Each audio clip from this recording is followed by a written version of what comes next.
As Jeffrey Epstein's case becomes the talk of Washington, the family of the woman convicted for her role in assisting the disgraced financier is claiming she received an unfair trial. The big picture: Ghislaine Maxwell is serving a 20-year sentence in Florida after being found guilty of sex trafficking and other charges in 2021. The once girlfriend and associate of the deceased sex offender was accused of recruiting and grooming teenagers for Epstein from around 1994 to 2004. She was also found guilty of conspiracy to entice minors to travel to engage in illegal sex acts, conspiracy to transport minors to participate in illegal sex acts, transporting a minor to participate in illegal sex acts, and sex trafficking conspiracy. Driving the news: our sister Ghislaine did not receive a fair trial, her family argued in a Tuesday release.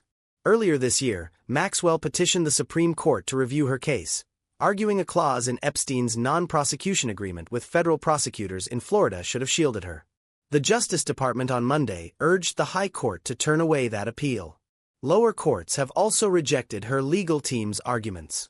The clause in question, the government contended, cannot reasonably be construed as reflecting some global scope broader than the Florida-based state and federal charges that Epstein resolved for himself.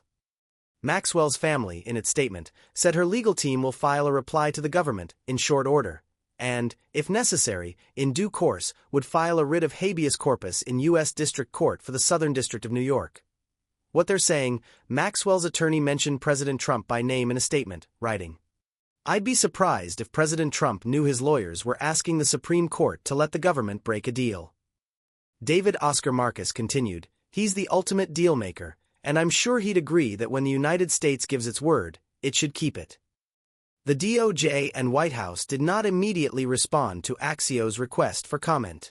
Catch up quick: amid a simmering MAGA rift over Epstein, Trump on Wednesday blasted past supporters who had bought into what he called the Jeffrey Epstein hoax. While Democrats have seized on the divide on the Hill, where even some Republicans are questioning the administration's moves, Trump has urged his rattled base to not waste time on the conversation. Zoom out. Maureen Comey, a federal prosecutor who worked on the cases against Maxwell and Epstein, was fired Wednesday. She is the daughter of former FBI Director James Comey, one of several people, alongside former Presidents Biden and Obama, Trump recently accused, without evidence, of making up documents pertaining to Epstein's case.